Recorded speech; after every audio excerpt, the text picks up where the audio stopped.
classique. Vous comprenez? Lorsque tu présentes un projet présidentiel, il y en a qui veulent savoir est-ce qu'il maîtrise les sujets, est-ce qu'il sait de quoi il parle, est-ce qu'il a écrit correctement, est-ce qu'il a bien parlé français, est-ce qu'il a les bonnes ponctuations. Il y a des gens comme ça qui sont d'abord, je vous mens pas, toutes les personnes qui vont se présenter aux élections auront des programmes bien écrits. Il y en a même qui seront meilleurs que le mien. C'est pas sur ça que le choix des Congolais doit se baser. C'est pas sur ça que le choix va guider les Congolais. Le choix qui va guider les Congolais, ce sera est-ce que oui ou non vous faites confiance à la personne qui est en face de vous pour mener à bien ce qu'il dit. Aujourd'hui, 63 ans plus tard, aucun Congolais ne croit à aucun homme politique. Même ceux qui crieront demain béton, béton, béton, béton, eux-mêmes ils n'y croient pas. Ils crieront béton parce qu'ils attendront que derrière, qu'est-ce que je gagne? Qu'est-ce que ma famille gagne? Oui, je veux dire. Bon, je respecte les codes. Vous avez vu le projet, j'ai respecté les codes, etc., etc. Mais là, moi, je vais vous dire pour quelle raison il faudrait me choisir moi. Donc, je vais d'abord commencer à vous parler de moi. Certains ont eu la possibilité de voir le film sur mon parcours. Je ne sais pas si c'est arrivé avant. Je suis né le 24 mars 1978 à Kinshasa, en République démocratique du Congo. Je suis comme... j'ai discuté la dernière fois, quelqu'un qui m'avait dit « Ah, Moulouba, Moulouba ». J'ai dit « Mais tu sais, je suis comme 60 ou 80% de moi. Nous avons tous, sans entre parenthèses, des métis culturels. Quelqu'un de Bandundu est marié avec une femme du Bako de Kichichi, ou quelqu'un de Moujma est marié avec une femme. Machin. Donc, j'ai mon père qui est du Kassai et ma mère qui est Mongala. Je n'ai pas connu, moi, la différence. Depuis à l'âge de 9 ans, je suis arrivé en France. C'était plus, les discriminations étaient plus au niveau de la couleur de peau. Donc, personne ne me discrimine ici parce que je suis de telle ethnie ou telle autre. Donc, j'ai jamais voulu, moi, parler de ce genre de choses parce que je ne connais pas ça. Je ne défends pas une tribu ou un village, ni dans mon éducation, ni dans mon ADN. Comme vous le voyez, je suis un panafricain. Je me sens panafricain. Au-delà du Congo, je me sens d'abord, je suis un noir, je me sens solidaire des noirs des États-Unis. Je me sens solidaire des noirs qui sont au Japon. Je suis africain, je me sens solidaire de mes frères du Niger. Donc on ne peut pas me cantonner simplement au Congo et on ne peut pas me réduire, moi, à un groupe ou à une tribu. Surtout qu'en plus, j'ai grandi à Kinshasa. Kinshasa, c'est le mélange. Kinshasa, c'est le multipole. Donc ce que je défendrai toujours, ce sont les valeurs. J'arrive en France à l'âge de 9 ans avec mon père. J'ai connu une enfance très heureuse avec ma mère, dans une famille où les oncles, les tantes, nous avons tous grandi ensemble, dans le respect et surtout dans la joie. Dans les années 80, vivre à Kinshasa, c'était merveilleux. Moi, j'allais manger, jeter des pierres chez les voisins pour manger des mangues. On allait avec les copains se battre à l'extérieur, on faisait du sport sur le sable, on courait, etc. Je n'ai que des souvenirs merveilleux de mon enfance au Congo. Lorsque je suis arrivé en France, j'avais un peu déprimé parce que nous sommes arrivés en 87 où on est tout de suite monté au 16e étage d'un bâtiment. Donc il y avait moins, il y avait plus de liberté. plus sortir, vous ne pouvez plus aller courir, vous ne pouvez plus jouer au foot, vous ne pouvez plus aller se battre avec les copains. Et on disait tous les jours à notre père, nous on veut rentrer au Congo. Nous, on veut rentrer au Congo, on ne peut plus rester ici. Puis bon, comme c'était un homme de droit, puisqu'il était magistrat, mon père a dit non, restez tranquille, ils vont s'adapter. Et lorsque j'ai eu 20 ans, j'avais fait rentrer un peu d'argent. La première chose que j'ai fait avec mon frère, ça faisait 14 ans qu'on n'avait pas mis les pieds au Congo. On est parti à deux, moi et lui, maintenant, on va au pays. Mais on est parti au pays avec l'image de ce que nous avons laissé 14 ans plus tôt. Avec l'image de notre petite enfance, nos rues, etc. Donc on arrive au Congo en 2000. Je crois que c'est l'année où Ali a été décédé. Je crois que c'est 2000, si je ne me trompe pas. On arrive au Congo, on ne reconnaît plus rien. On dit, peut-être qu'on a grandi, peut-être qu'on imaginait ce pays comme on l'avait laissé. Peut-être qu'on avait une fausse image du Congo. En fait, non. Le Congo avait changé. Le Congo avait changé et pas en bien. Le pays s'était dégradé. Le pays n'était plus le pays que je connaissais. Et on a continué à avancer dans la vie.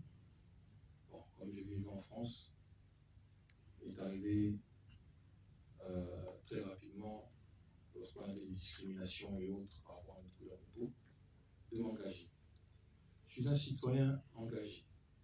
Je me suis engagé pour les combats contre le racisme ici. Je me suis engagé dans ma ville de Vieux-le-Bel lors des émeutes que vous avez connues en 2007 pour appeler au calme et tout ça. Ce qui m'a valu d'être remarqué par le chef d'État de l'époque, Nicolas Sarkozy.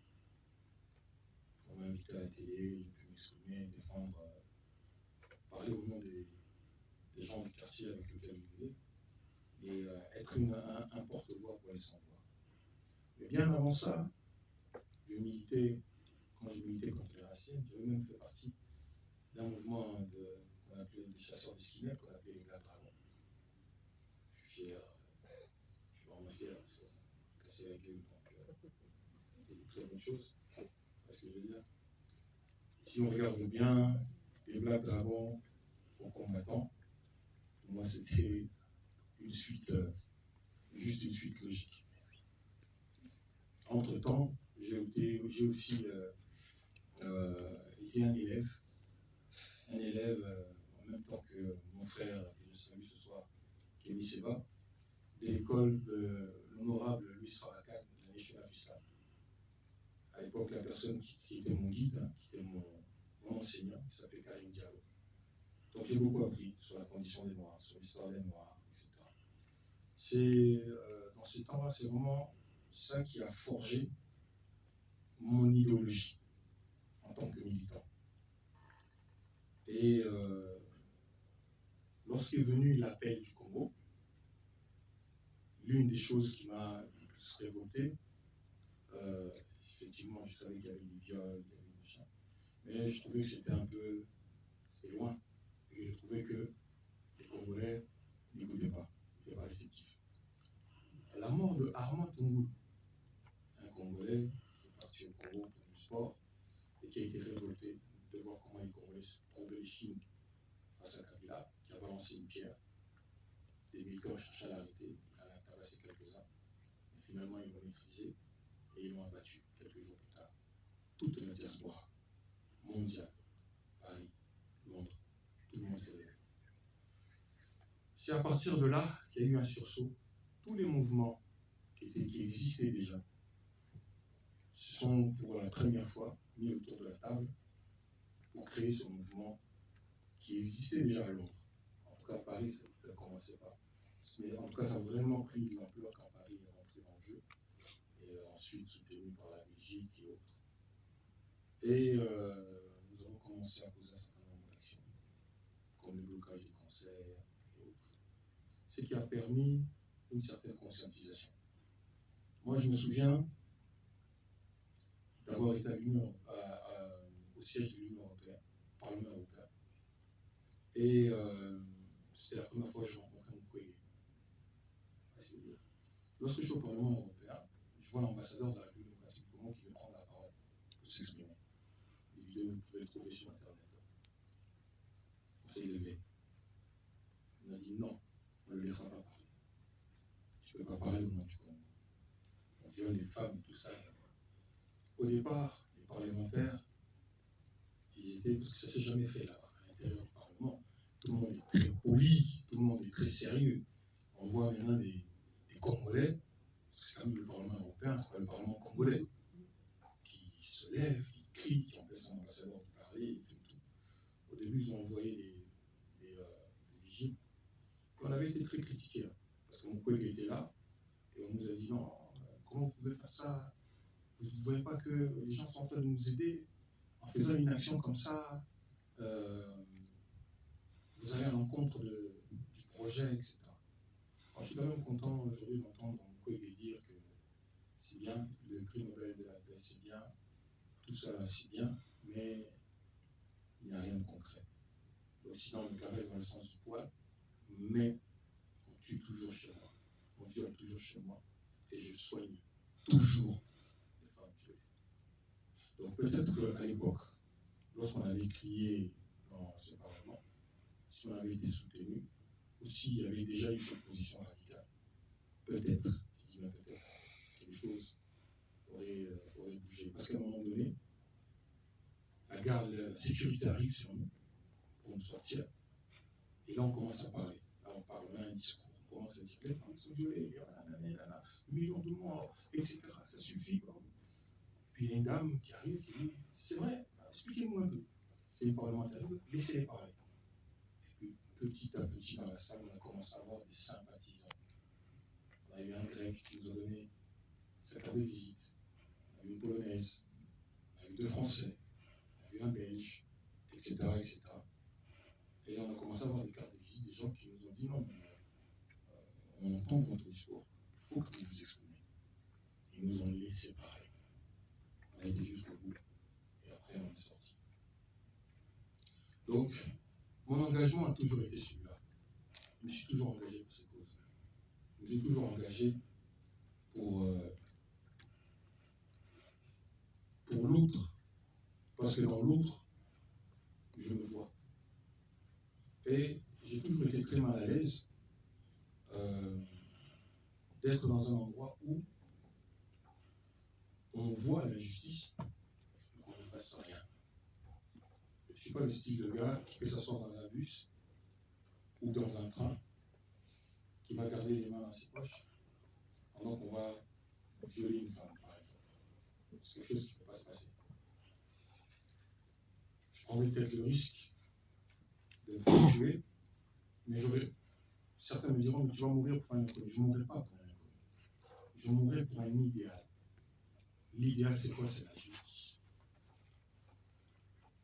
Il faut donner un sens à sa vie, mais il faut aussi donner un sens à sa mort.